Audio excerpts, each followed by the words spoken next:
What's up guys, and welcome back to another episode of Career Mode. It is episode 84. Lots to get through. As always, we've got match day 7 of the Champions League phase as we try and push for the playoffs. We'll have more games in the Serie A on the back of our draw against Lecce. Still top of the table by 15 points though, so I think Stan's still running away with the Scudetto. Trying to go further clear today. We start with this Supercoppa semi-final against Fiorentina. Heading into this, looking forward to it, man. First time playing it, of course. Whilst it is a minor honour, I'd love to win it and at the very least make the final. So let's get through the semi. Forza Roma. This game getting played at the Stadio Olimpico. As we know, in real life, it would most likely be hosted in Saudi Arabia. I looked it up before the episode started. We discussed this in the last episode. The majority of the past 10 Italian Super Cups have been played in Saudi Arabia and outside of Italy. We talked about how, the Spanish Super Cup do that now as well. And, of course, there was rumours. Well, I say rumours. I think it's actually confirmed that Villarreal were going to face Barcelona. I want to say, Alphonsi, great hustle, but the ball ricocheted through in Miami. I think it was Miami. And then the game got scrapped due to fan protest and outcry. We talked about it. Is there a chance that the English Community Shield may get played abroad at some point in the future? And honestly, I think there's a high chance it will in the next 10 to 15 years, and it'll be a shame as well because as the Community Shield, for what it represents and obviously what it means for the fans of that club, particularly the younger fans and the fans who may not be able to go to a lot of, if any, league games this season. It's, as I said before, it's a great day out for families, the Community Shield, for fans of those teams. But I would not be surprised that due to the fact it does not have really any prestige, let's be honest, I think there's a very good chance that will be hosted outside of England in the next 10 to 15 years. League games, however, I don't think we'll ever see that. Not in my lifetime. I just could not see it. At the end of the day, money talks. And let it never be forgotten, ever, that the traditional top 6 teams in the Premier League, I keep having to say traditional top 6 because of course it changes every year now, which is great for the parity, but the traditional top 6 teams all voted in favour of the infamous Super League proposal a few years ago. That should never ever be forgotten. It was disgraceful. And when you saw the backlash for what happened there, and of course in the end the teams doing a U-turn, and of course the Premier League getting involved with a new regulatory board, and of course that getting shot down, thank God. I don't think, because of the amount of protesting there was, just over the thought of it happening, I don't think we'll ever see league games get played outside of England. As Roberto almost fired in the opener. But again, the charity shield, it's completely different. It's a minor honour. It's not something that teams or even fans, let's be honest, really care about. Yes, of course, we saw Palace win it this year, and it meant a lot, don't get me wrong, but not, let's be honest, it's not like the proudest day in club history. And I think that whilst it is, again, great for the fans, great for the communities, including the name Community Shield, I do think we could well see that in America or, again, Saudi Arabia in the next 15 years. But league games, I think we're safe for that. Oh, how on earth have I not scored yet tonight for the indefinite future? But Fiorentina aren't safe, yet still surviving. I don't know how I haven't broken the deadlock in Rome. I can't believe I didn't win that. Genuinely, cannot believe I did not win that. I mean, I still might on the spot kicks, but even so, I literally dominated for the entire game, and yet somehow could not break the deadlock. Penalties to see who makes it through, and honestly, I don't think it'll be us. Just one of those games, and whilst I said before it is a minor honour, so I'm not going to be too disappointed if we don't make it through, but even so, I'm going to trust that's going to be alright, to be fair. We know Fabry has, struggled with penalties before, but he did score his last one in the shootout last season, and as it will be Alphonsi who takes our first. It's right in the top corner, even with the keeper going the right way. Let's see if we can bait Fagioli off. And nope, because we're right down the middle. You know the drill, score that side, go that side once again. Frederick Fabre, he don't trust himself from 12 yards, but it's a perfect penalty from the skipper. And now let's see if... Oh, I love these animations, I must say. Yes, get in, and Polo does make this save. I mean, surely, we've gone the right way both times. Keeper's gone the right way both times. Is he going to keep on going that way? Let's have a look here. Liberali scores 3-1. These animations are just so cool, man. Just flicking the right stick for this one here.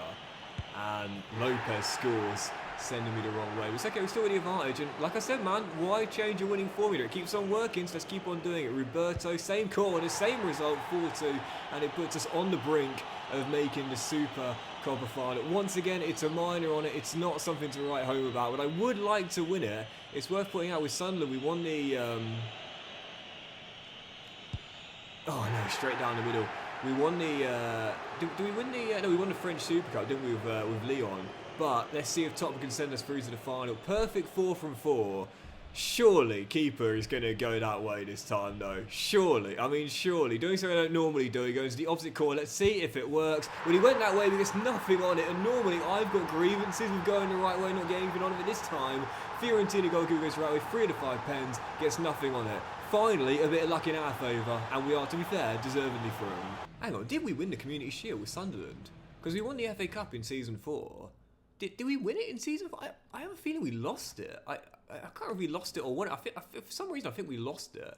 I can't remember, to be honest. It was so far back, and I've said before, it's hard to track the historical data. But anyway, as January's here, we'll quickly see who... Oh, it's right there. Milan in the Super Cup final. And there we go. So, oh, that's so interesting. So, obviously, we were just talking there a moment ago about how the Supercoppa now is being played in Saudi Arabia the majority of the times. It is indeed for the final as well. So, that's a nice touch from EA, that. Normally, again, it will just be hosted at a generic stadium or the home team of that country, but EA have wised up to the fact that it is indeed now here hosted most of the time in Saudi Arabia, as would this be. So we'll jump right into it. Supercoppa Italia final. It is AC Milan, and like I said, minor honour, but it would be nice to win it. And yeah, interesting for the realism here, playing in the King Fahd Stadium in Riyadh in Saudi Arabia. Pretty cool touch this. Let's see if we can leave Saudi Arabia with the Supercoppa and get our first of hopefully 3 honours, or 4 technically honours this season.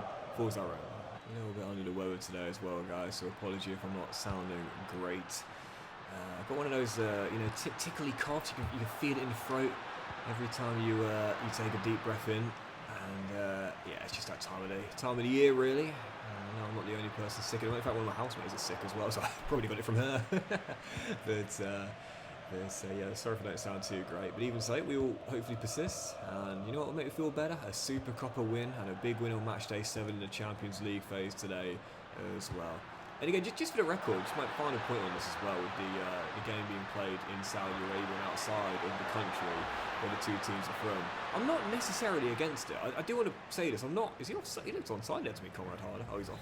I'm not. Why do I keep on debating whether it's on or off? It's obviously going to be off. It's a video game. I'm not necessarily against it. It grows the reputation of the game globally when you do play the match outside in that venue.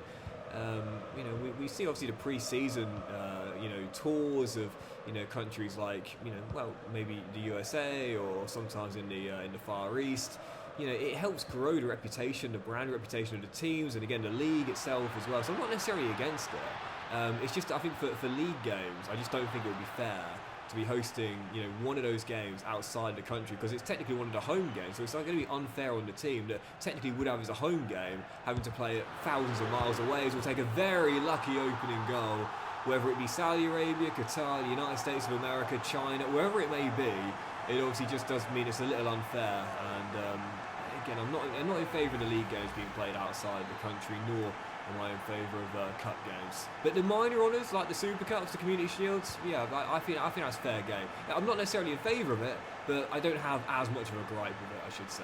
I don't think I'll ever forget when that Super League was announced and the protests we saw and the backlash. It was unbelievable, and I wanted to say that during that time, I have to say I was so proud to be a football fan in England when that happened, because it would have destroyed not just the English game, but the European game. And if I'm being completely honest here, and it might sound a bit dramatic, but I would say this probably just because I am English, but I would say personally, it would destroy my love for the game if that happened. I mean, look, changes are going to happen over time, of course. Money talks, we all know this, but if the Super League ended up happening, I don't know if I would still watch football at the same level as I do now. And I'm sure I would, still watch football. I don't know whether I would boycott watching the Super League. I don't know. Obviously, thankfully, I don't need to worry about it anymore, and I don't have to worry about that for the foreseeable future happening again. But yeah, I think it would have just killed my love for the game completely if that happened. And again, like I said, I was very proud to be a football fan during that time, to see just how strong the backlash was again, and not just from fans from the English clubs, but really fans from all over the world. The only ones that wanted it were those that, of course, wanted to join that Super League. I think it was 12 teams in total, and from England, the traditional top 6. And how out of touch do you have to be one of those owners or board of directors with those clubs to think that the fans would be okay with that? Of course they wouldn't. Of course they wouldn't. Anyway, turning up here in Saudi Arabia, and whilst this isn't a major honour, it's a minor honour.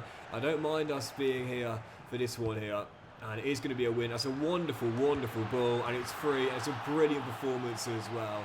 Might not mean much, but it is going to be a brilliant win. One of our best performances really since joining Roma. 3-0 up in Riyadh. Game over.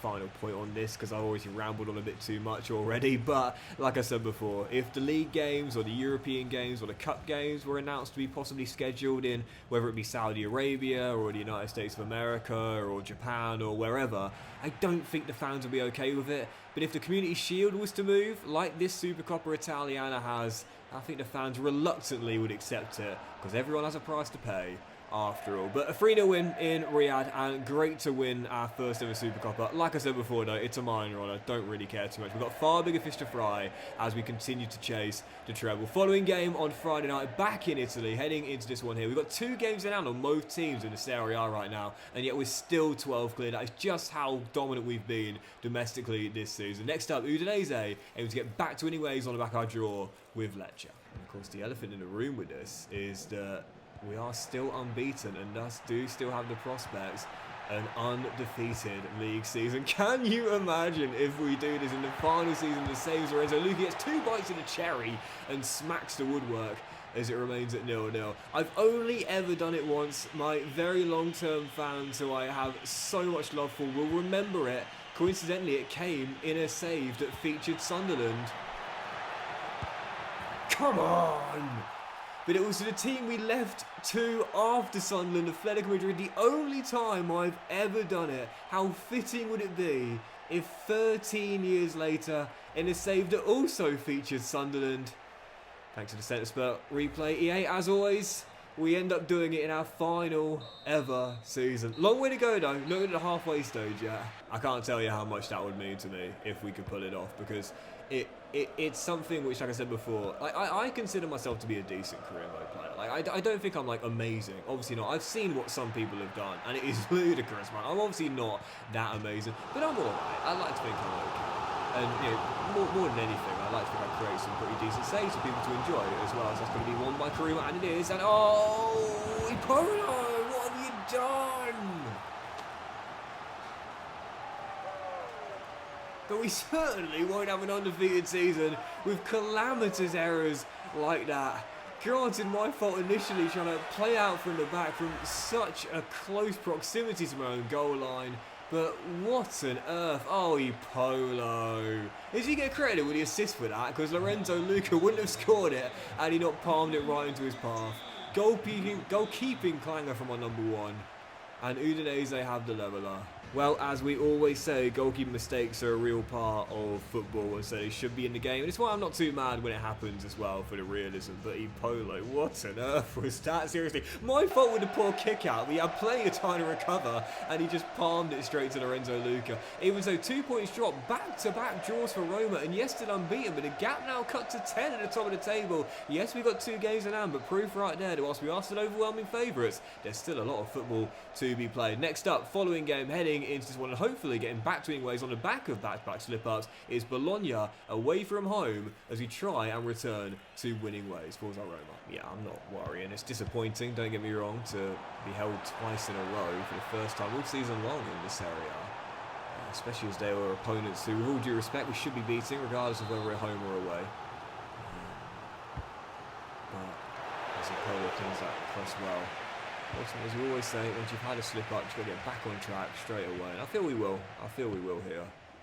And You know, at the end of the day, if you would have given me a record of 15 wins, 3 draws and 0 defeats in my first 18 games at the start of the season, I wouldn't have said no to that. So, yeah, I'm not gonna worry too much. But as Liberali finds Kamada, as we do say, you need to get back on track as soon as you can. So let's make sure we do it today. Tough one away in Bologna, but feeling confident. Fabry sticks for Alfonso, who is onside and does belt in the opening goal. Kisses the post, 1-0 Roma. Back on track today, I can already feel it. Bologna through here for a leveller, they've got it as well. Clipped into the top corner, equalising goal. Our problems defensively continuing outside of those 2 Supercup games. My defence has taken a massive step back. It's so annoying as well, because that was all we were about with Lyon. We were brilliant. And don't get me wrong, I'm fine with the exchange of now being better going forward, because we do need that for the entertainment value. But defending, it's gotten so much weaker.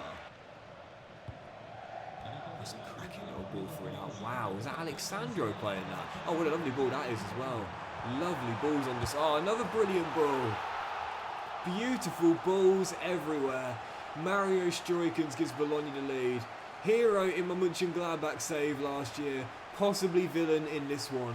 Roma, 30 minutes away from their first loss in the Serie A. And now is not the time to panic, but we're not far off that time. Let's just say that with 23 minutes to go. Oh, this will be so sickening, man, if we do have this first loss here, because genuinely, it's a season where we have a chance. I didn't think we had much of a chance at an undefeated season, but based on the start we had, disappointed we can't even survive the first half of the campaign unbeaten. You know, an amazing record of 14 wins in 15. Or 15 wins in 16, I should say. Oh, Zirks, oh, brilliant. Oh, I don't believe it. But it's over now. Bologna have got their third 2-goal cushion. Very unlucky with a goal. Deflects off Karuma. Wrong foot Polo. And it's game over now. And it is undefeated season prospect over. We are choking it. Look at this on the replay, man. Was Polo going to save it? Oh, maybe. But he definitely going to save after the deflection. And you know what's funny? In the 3 games Frédéric Fabre has come back, our record is going to be 0 wins, 2 draws and a loss. Is Frédéric Fabre the problem? We teased it in the last episode. Oh, what a ball that is. And a free header for Kamada. And to be fair, right back in it from kickoff. We teased it in the last episode. Is Frédéric Fabre the problem at AS Roma? Well, based on the record, you'd certainly have the discussion. But brilliant ball, crisp header, 3-2, goals galore. Is there going to be one late twist, one late leveller, and Roma staying unbeaten? This is here, we've got 3 to go. If Bologna keep it in the corner, which they've decided not to do, which is an interesting one. Oh, Liberal. Oh, ref! Okay, all play fine. Go on, Liberali. You've got so much pace, mate. I see Kamada in the middle. This is our final chance. Oh, he's gone back. Nope. Alfonsi. Basili, come on! Oh, no, I couldn't feed it through. Fudge! Oh, it was right there. I was right there. Topwood all alone in the middle. I thought it just goes to command and into Topwood. Surely 3-3. I've blown it. I've absolutely blown it. No wins in 3. 2 points taken from 9. Roma's undefeated season prospect gone. And I said we were overwhelmed favourites to win the Scudetto. I stand by it, but not on this form. Come on. One thing's for sure, I've got to move Fabre back into CAM, so I will for the next game, back at the Stadio Olimpico, thank goodness, against Hellas Verona, because he's wasted DLP. I mean, he can play deeper, don't get me wrong, and still be effective, but if I'm going to get the best out of him, he needs to be in his best position, which is indeed attacking midfielder. I need to get back to playing my best as well. Hellas Verona at home, following game, certainly need to tie it up defensively, but need to get back to anyways. We still got the buffer, but we keep on slipping up, and that will be eroded. Next up, Hellas Verona, as we aim to bounce back instantly. Come on, Roma, much better than this. I've got to pick it up myself, man. So ironic as well, when Fabre went down, I was worried that we'd struggle without him. We were fine. We've struggled since he's come back. I think he's just trying to get him back in the team, really. Obviously, if you're not talking about what happened with Arsenal when Martin Odegaard comes back, and obviously the form wonderfully done from Fabre. Back-to-back Berbers, nice skill. Oh, it's an amazing run from Fabre, an excellent save to keep it 0-0. What will happen for Eberechi Eze? Will it disrupt the balance of the team when Odegaard's back? I guess we'll see. But for Frédéric Fabre, yeah, it's not been helping playing him deep, but that's thrown the balance of the team off. Now look at CAM, you can see how much better he is. As we'll take the free kick there, ref, please. No? Okay, fair enough. also shows you the importance of shapes as well. I think nowadays systems are just far more important and integral to success than just cramming your star players into the lineup. As Frederick Fabre, shows you how much better he is at attacking midfield. But it's true, man, it really is. We talked about it with Arsenal, you know, when Odegaard comes back, what's going to happen? Will Eberechi be dropped unfairly, I guess, at this current point as well? Or would Odegaard have to be eased back in from the bench or possibly stay there for an indefinite period of time? Tuchel's going to have the problem next year at the World Cup of England. You know, who's going to play in that 10 role? Would it be Palmer? Would it be Bellingham? Would it be Rodgers? You know, would it be Foden? As Kamada almost got a quick fire double and Hellas Verona will get it away. Ultimately, what I like about Tuchel when he did drop Bellingham, it shows you he realises that the system is far more important than just having every star name out there. Maybe that was the problem under the Capello or Hodgson era back in the day. And clearly what we're seeing as well is that Fabre playing CM disrupts the balance of the team. Far better balance here without Liberali in the team. And maybe one star player on the bench, but it works better for the team this way. Still leading by 1, but could have been 2-0 up. And as things stand, definitely getting back to winning ways. Proof that sacrificing your star players, if it helps the team shape, is far better. Fabre, has he got a pen there? He has indeed. I think he's bought it personally. It's a brilliant individual display from Freddie, but that's never a pen. No way. Is that a pen? Oh, well, to be fair, maybe watching that on the replay, I think you can make a claim for it, but I think he was falling. I think he was falling anyway, to be fair. And on his comeback game, I'll give it Freddie, even though we know not the best penalty taker. He can score in shootouts, but not during 90 minutes. But Frederick Fabre does it this time, and much better in that CAM role. What is the point in playing him DLP, man? Absolutely wasted there. But that's how much better he is at CAM. Debatable penalty, but nothing debatable about the performance. Absolutely electrifying out there, as he normally is at CAM. It is game. It is Roma back to winning ways. Yep, gap back to 13 points now, and sometimes it's good to have that first loss. I know it sounds a bit ridiculous, but like once you've had it, it's like, well, that's out of the way. Now I can move past it. It kind of relieves pressure moving forward. At least that's how I'm going to spin it anyway. Following game, we'll do 2 more today because I don't want to play out Besiktas game. Matchday 7 of Champions League phase. Staying in Rome, welcoming Torino, heading into this, and again, still got a massive gap. So whilst the undefeated season prospect has gone, we're still overwhelming favourites. Let's prove that with back-to-back wins for Roma. So it's been a pretty awful game. Kamoto back in the team as well there. Fabre controls, finds Bove, back to Frederick Fabre. There's Topper, flicks it through. Fabre nods it back. Great headed assist. It's a rarity, but always nice when you can pull it off. And like I said, so much better at CAM when he's further up the pitch and far more direct. Great ball clipped in first time, but that headed assist from Fabre. They're so rare headed assists, but I always have a soft spot for them. Easy finish round number 9. Roma finally break the deadlock.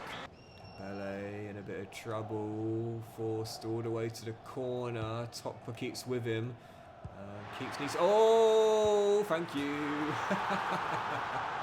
I won't celebrate it. How do we talk about it? Those goalkeeping mistakes. We talked about it earlier. Alfonsi baiting him, saying, go on, pass it to your centre half, man. I'm not going to make up the distance. Yes, I will. Awful. Had them cornered and oh dear. Thanks very much, mate. 2-0. Game over. And that will do it. Back to winning ways. Back-to-back 2-0 wins. Great to get a clean sheet as well. Lord knows we needed it after a really poor run defensively in the Serie A. And Roma, once again, back to their best, but definitely back on track. Right, should see the game for here, so let's do one more game, our final game today in midweek. Besiktas coming to Rome as we continue our homestand in Rome and heading into this one here, matchday 7. Great to get the back-to-back wins in the Champions League and no losses in our last 3, but we are still needing, I would say, at least 1 win in our final 2 games. Let's make sure we get that one here. Our final game today, penultimate game of the league phase, Besiktas at home. Today's episode has been incredibly inconsistent. Haven't really known how things are going to go on a game-by-game basis. We do look as though we're getting back on track, but with the final 2 games, because of the hole we put ourselves in, losing our first 3, if we are to make the playoffs, we probably need to win back-to-back, and if we are to win this, we'll have to get it coming from behind. Not for the first time this season, Roma's defensive problems continue to be laid bare. Got a feeling this might be quite a long episode as well, because I was rambling on about the Super League earlier and the Super Cups and whatnot, plus the penalty shootout too, which always takes a while to get through. But Yeah, let's try and get back on track instantly here, shall we? Not leave it too late in this one. Oh, wonderful ball. Alfonso, can he find a teammate? No, Thiago Geo is there to clear on time, and the Portuguese defender just made sure he was in the right position there. And it will be cleared by Besiktas. We lost to them last year in the Conference League phase. It was one of our 2 defeats in Europe. And as things stand, we're going to lose to them again. Besiktas, who would have thought I'd have an 0-2 record against them in the 2 years here with Roma. Well, maybe it won't happen after all. Alfonso, can you chip it? Yes, he can. Can you control it, Roberto? Yes, you can. Can you finish? No, off the post. And that sums up Roberto in a nutshell. Can do all the hard work, just can't finish. Well, today's episode has been truly unpredictable. The best kind of episode, really. It's great when you go on like a long winning run and you just pick them off one by one. Another one bites the dust, but... Oh, great ball, Alfonso. Roberto, this time, son. This time. Oh, what a last-ditch block by Thiago Geo. I won't deny it. Episodes like this, where you just have no idea what to expect game by game, can be the most enjoyable. Still down by 1. Can we rescue ourselves a point? Anthony Guerrero's shot blocked. We'll get it back and get cleared away. 11 to play, and yeah, I call this a shocking defeat to end on, but it really isn't. Lost to Besiktas last season in the Conference League, and after losing 3 of our opening 6 in the Champions League, can't be surprised we'll slip up again. Thankfully though, without defeat. Rebound goal will take the good fortune. Alfonso bails us out. And that'll do it for today's episode of Career Mode, guys. So big thank you for watching. I hope you have enjoyed it. If you have, then please do drop a like. Much love to you all. Have a fantastic day. I will return in the next one with match day 8 of the Champions League phase, where we'll probably need to beat Sevilla to even make the playoffs. More games in the Serie A, aim to stay top of the table and pull away once again. And we'll have the Coppa Italia quarter-final against Como and the remainder of the January transfer window too. Have a great day, guys. Much love, and I'll see you for the next episode as we continue our treble hunt very soon.